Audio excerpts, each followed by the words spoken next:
What's up everybody? My name is Eric. Welcome to my channel, Eric the Tutor. Today we're going to be talking about reactions of carbohydrates. So let's go ahead and start with an example. So let's say we had glucose.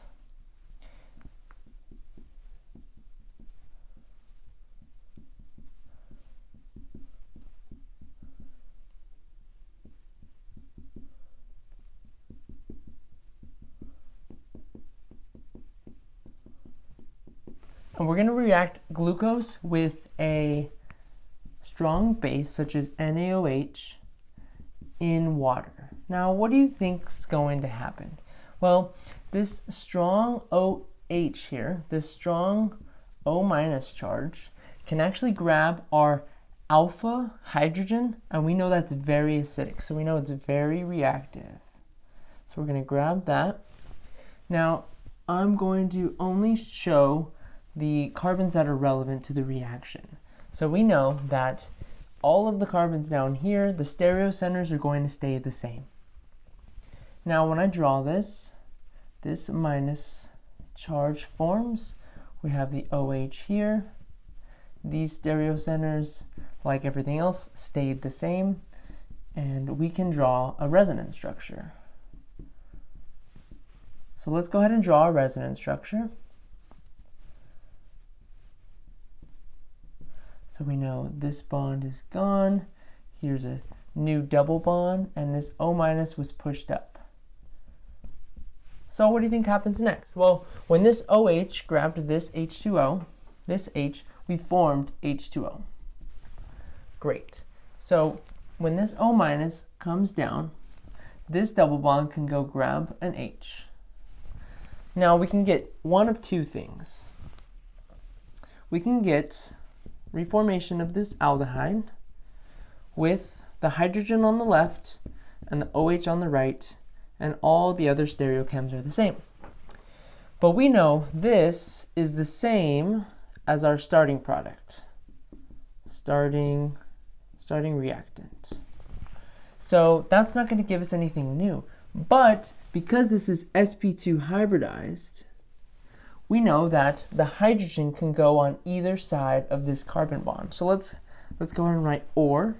We can get C double bond O, H, and the H can be on the right, and our OH can be on the left.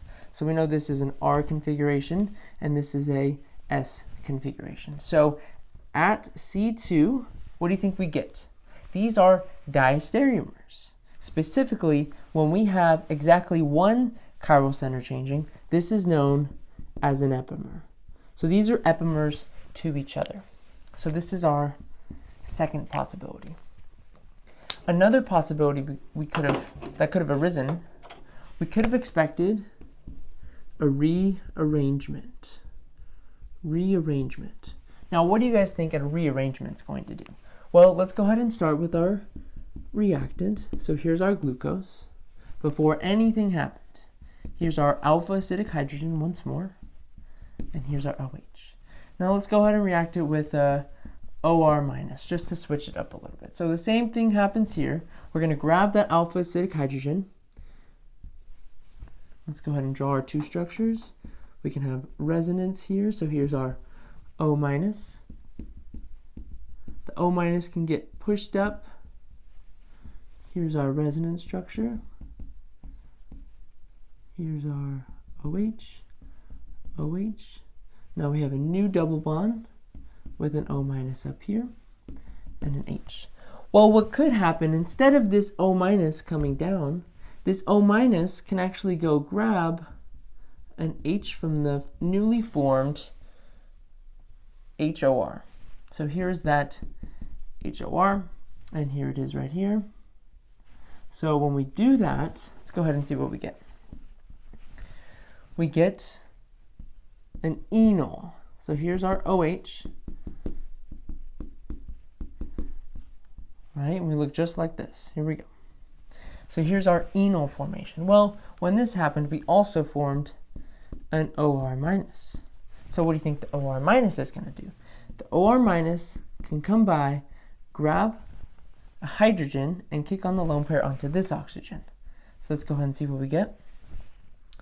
Remember, all these steps are irreversible except for the first step with our strong base and our strong base here.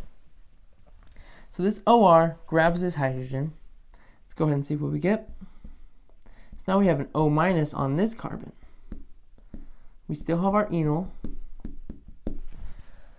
Now, when this O minus, we can go ahead and show the next step what's going to happen here. So we formed an HOR, and we know that there's an HOR floating around in solution. So this O minus can come down, and then the double bond, this pi bond here, can actually grab the hydrogen, and we form a new molecule. So here's our ketose. So this is a single bond, and here's CH2OH. Just like that. So this is ketose. And we know our possible products on this side, this was an aldose, and this was also an aldose. So now we can see that with rearrangement, we have a chance of getting a ketose, or we could have our epimers. And notice, we could have gone to aldehyde. This wouldn't have given us anything new.